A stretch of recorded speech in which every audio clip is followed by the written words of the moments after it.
Assalamualaikum warahmatullahi wabarakatuh. Selamat datang kembali di channel Lampurdu bersama saya, Adil. Terima kasih buat kalian semua yang masih setia menonton di channel ini. Dan buat kalian yang baru pertama kali melihat channel ini dan nantinya merasa tertarik dengan cerita yang saya bawakan, jangan lupa di subscribe channel ini, karena subscribe itu gratis. Like dan komen karena bentuk dari dukungan kalian itu sangat membantu channel ini untuk lebih berkembang lagi. Nah, seperti biasa sebelum saya masuk ke jalan ceritanya, saya akan berikan sedikit gambaran cerita yang akan saya bawakan, yaitu tentang seseorang yang menjaga rumah temannya karena temannya ini pergi liburan selama 1 minggu dan ia sendirian di rumah temannya ini. Dan di saat ia sedang sendirian di rumah itu, ia diganggu oleh sosok yang sudah lama tinggal di rumah itu. Dan bagaimana cerita lebih lengkapnya lagi, simak terus video ini karena saya jamin cerita kali ini sangat mengerikan. Dan tidak perlu lagi berbasa-basi, langsung saja kita masuk ke jalan ceritanya. Cerita horor, kita mulai.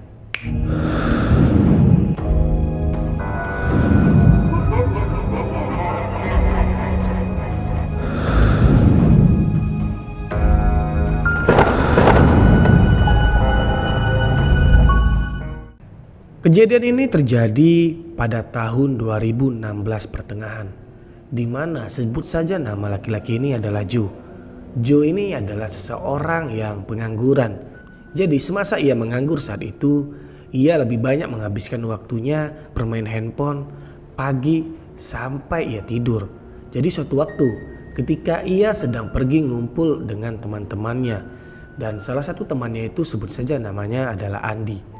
Andi ini menawarkan untuk Joe ini tinggal di rumahnya, hitung-hitung menjaga rumahnya karena ia ini ingin pergi liburan.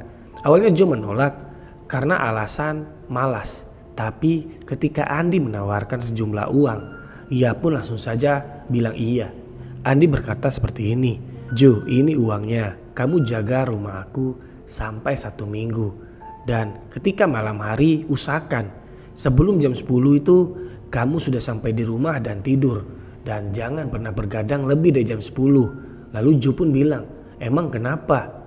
"Ya, adalah intinya jangan sampai lewat jam 10. Awalnya Joe itu ragu-ragu karena ucapan Andi ini seperti sesuatu yang janggal. Namun karena jumlah yang ditawarkan oleh Andi ini lumayan besar, ya lumayanlah untuk hidup Joe selama 1 bulan karena hampir mencapai 1 juta rupiah. Dan singkat cerita, kini Andi pun pergilah liburan dan ia pun memberikan kunci rumahnya kepada Joe. Joe pun langsung dikasih uang sejumlah yang sudah ditentukan oleh Andi. Dan di hari pertama di mana Andi ini sudah pergi liburan dengan rekan-rekan kerjanya, sedangkan Joe masih berada di rumahnya sendiri karena ia lebih nyaman di rumahnya ketika siang hari.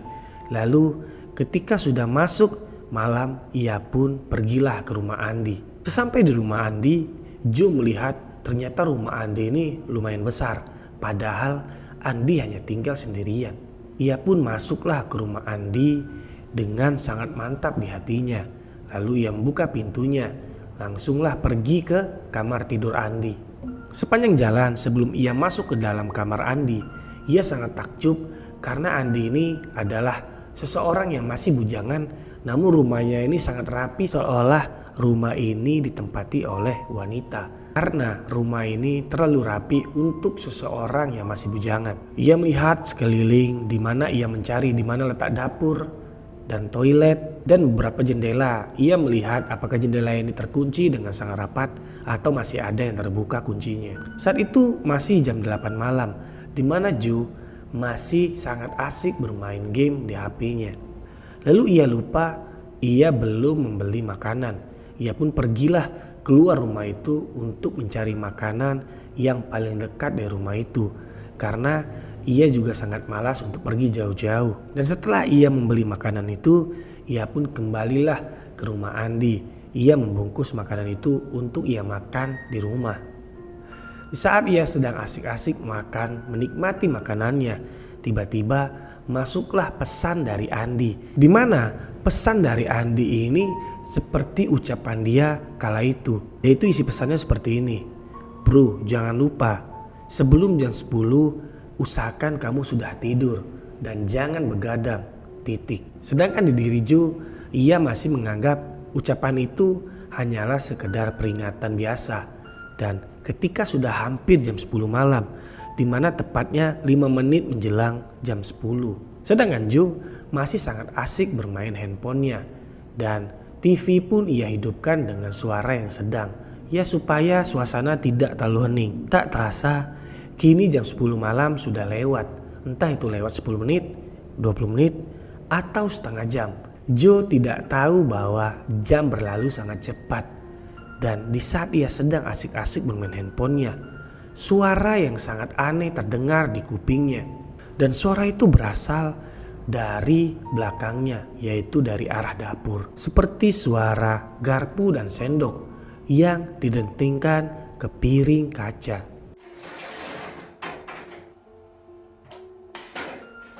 Suara itu memang tidak terlalu besar, namun telinga Joe mendengar itu cukup jelas. Ia pun langsung mematikan handphonenya. Dan ia pelan-pelan mengendap-endap ke arah dapur. Ia pikir mungkin saja itu adalah tikus atau kucing. Ia pun hanya menongolkan kepalanya untuk melihat ke arah dapur. Dan dapur itu ternyata lampunya belum hidup. Ia melihat samar-samar ada bayangan putih yang melayang di antara meja dapur. Ia mengucek-ucek matanya dan kembali lagi ia melihat dengan sangat pasat.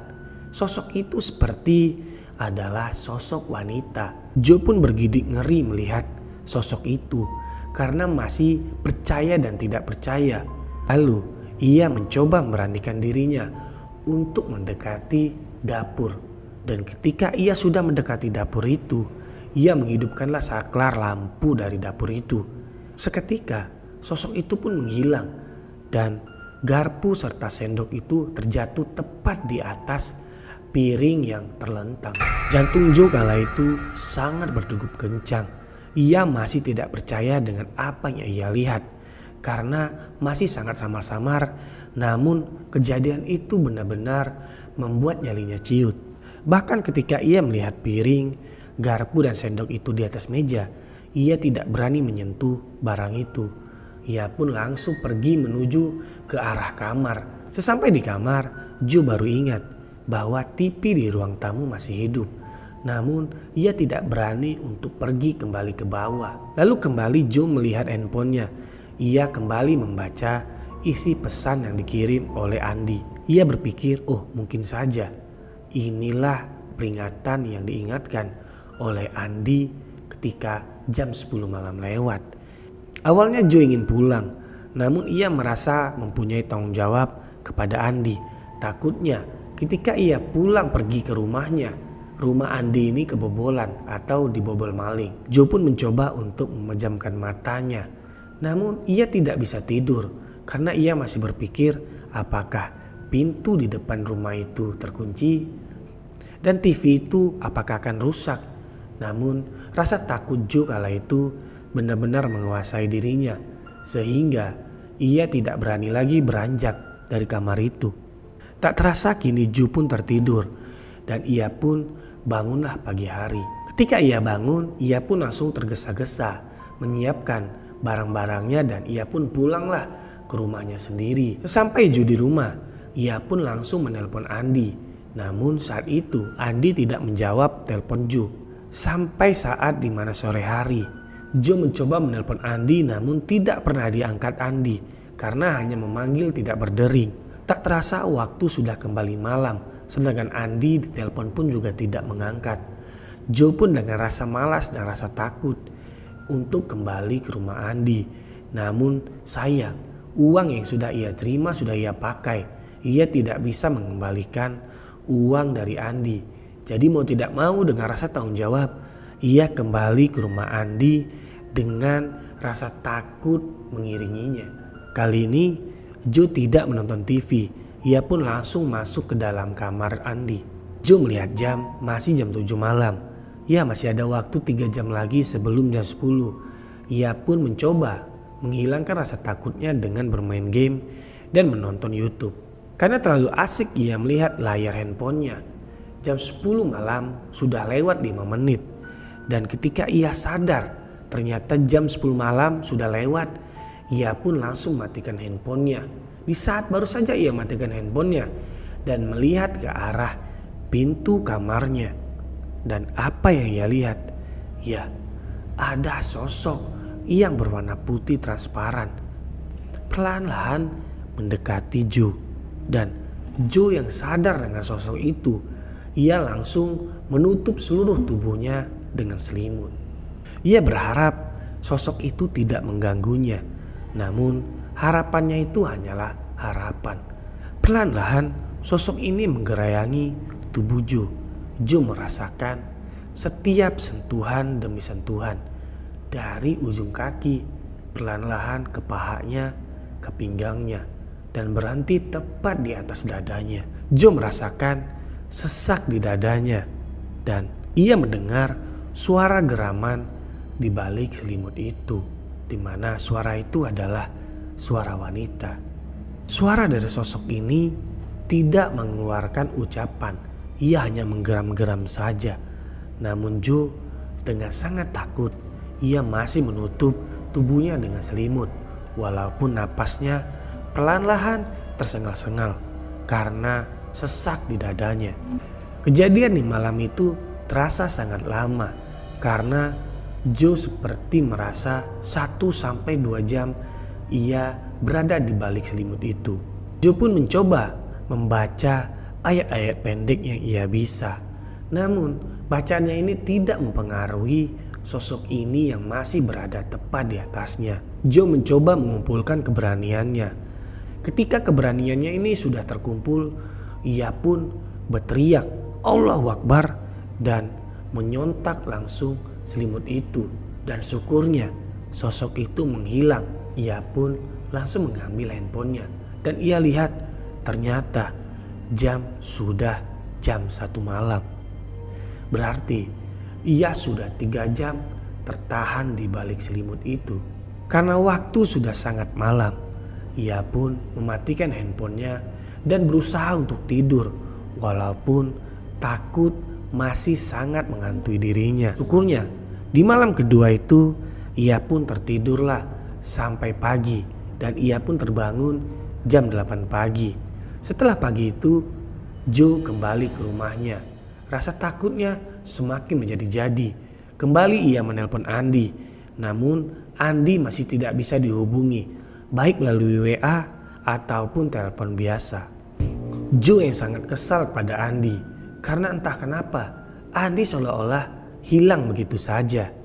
Dan Joe kali ini mencoba mengajak temannya, 1 atau 2 orang, dan ia mengiming-imingi temannya ini untuk ia bayar 100.000 per orang. Joe pun menelpon beberapa temannya, namun tidak satupun temannya yang mau diajak menginap di rumah Andi. Karena semuanya itu menolak dengan alasan yang sama. Seolah-olah temannya ini seperti sudah tahu apa yang ada di rumah Andi. Karena teman Joe adalah teman Andi juga. Joe pun berpikir bagaimana caranya mencari teman ini. Lalu ia teringat oleh 1 orang, di mana 1 orang ini adalah teman semasa SMA-nya, yaitu tetangga Joe sendiri. Joe pun berjalan menuju ke rumah temannya ini. Ternyata temannya ini sedang asik sendirian duduk depan rumah. Sebut saja nama temannya ini adalah Rico. Awalnya Joe ini basa-basi dulu kepada Rico. Lalu setelah ia berbasa-basi, Joe pun langsung mengutarakan apa niatnya untuk datang ke rumah Rico. Dan ia pun menjelaskan maksudnya. Rico pun mengiyakan karena Rico juga butuh uang itu. Singkat cerita, kini Rico dan Joe ini pergilah ke rumah Andi. Saat itu hampir jam 7 malam. Joe ini tidak memberitahu apa yang ada di rumah Andi, karena biar saja supaya Rico tahu sendiri. Karena kalau ia memberitahu Rico, takutnya Rico tidak mau menginap di rumah teman Joe. Nah, malam ini Joe merasa sangat berani karena ia mempunyai teman. Waktu pun berlalu sangat cepat. Kini sudah hampir jam 10 malam.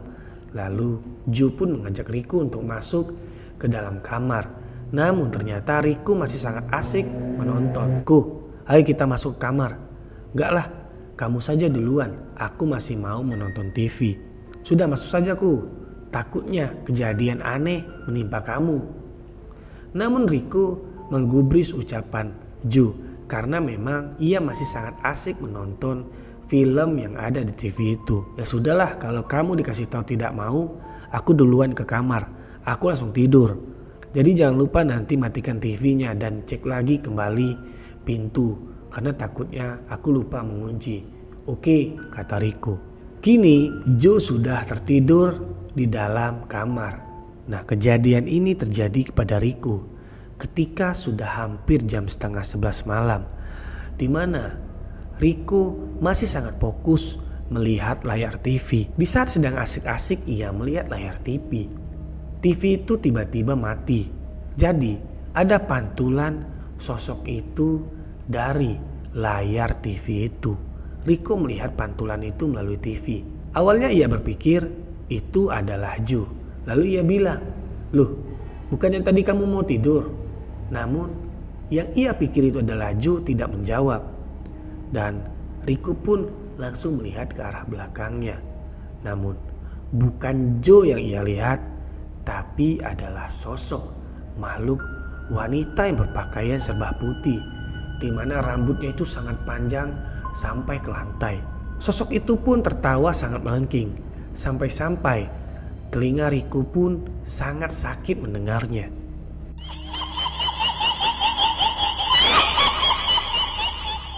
Riku yang melihat sosok itu tidak bisa pergi dan berpaling dari tatapannya. Karena saat itu tubuh Riku tidak bisa ia kontrol. Jadi Riku masih terus menatap sosok itu yang berdiri saja tidak jauh dari dirinya. Entah berapa lama Riku melihat sosok itu. Namun perlahan-lahan sosok itu menghilang begitu saja. Sesaat setelah sosok itu menghilang, akhirnya Riku bisa menggerakkan seluruh anggota tubuhnya. Ia pun langsung tergesa-gesa berlari ke arah kamar dan ia pun membangunkan Ju, di mana Ju yang sudah tertidur pulas. Ju, bangun Ju, ada hantu Ju. Ju pun bangun dengan sangat panik karena ia tahu bahwa Riku pasti sudah diganggu oleh sosok itu. Ju pun langsung bilang, "Kan sudah aku bilang masuk ke kamar, tapi kamu ngeyel. Ya kamu gak bilang kalau ada hantu. Ya kalau ada hantu pasti kamu tidak mau nginap di sini. Pasti kamu langsung pulang." "Ya aku mau pulang sekarang. Ayo Jo, antar aku Jo." "Gak bisa. Aku juga takut untuk keluar kamar. Takutnya sosok ini berada di luar pintu. Lihat tuh, sudah jam 11:30 malam. Aku benar-benar takut nih." "Ya sama, aku juga sangat takut. Jadi gimana nih? Yaudah kita tidur saja." "Mana bisa tidur?" kata Riku membentak Ju. "Yaudah dipaksa saja." "Ah bangsat lu," kata Riku dengan sangat kesal. Malam itu berakhir tanpa ada ucapan satu sama lain karena Riku sangat kesal kepada Ju. Ia merasa seperti dijebak oleh Ju. Tak terasa kini mereka pun tertidur sampai pagi. Ketika pagi hari tanpa banyak omong, mereka berdua pun kembalilah ke rumah masing-masing. Jo pun memberikan uang yang ia janjikan kepada Riku. Namun Riku tidak mengucapkan satu patah kata pun.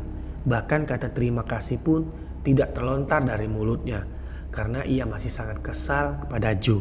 Jo mengerti dengan apa yang dirasakan Riku. Namun Jo terpaksa harus menyuruh dia untuk menginap pada malam hari itu.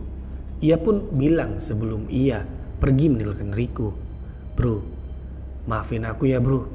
Namun Riku tidak menjawab. Ya sudahlah, kini Jo pun kembali ke rumahnya.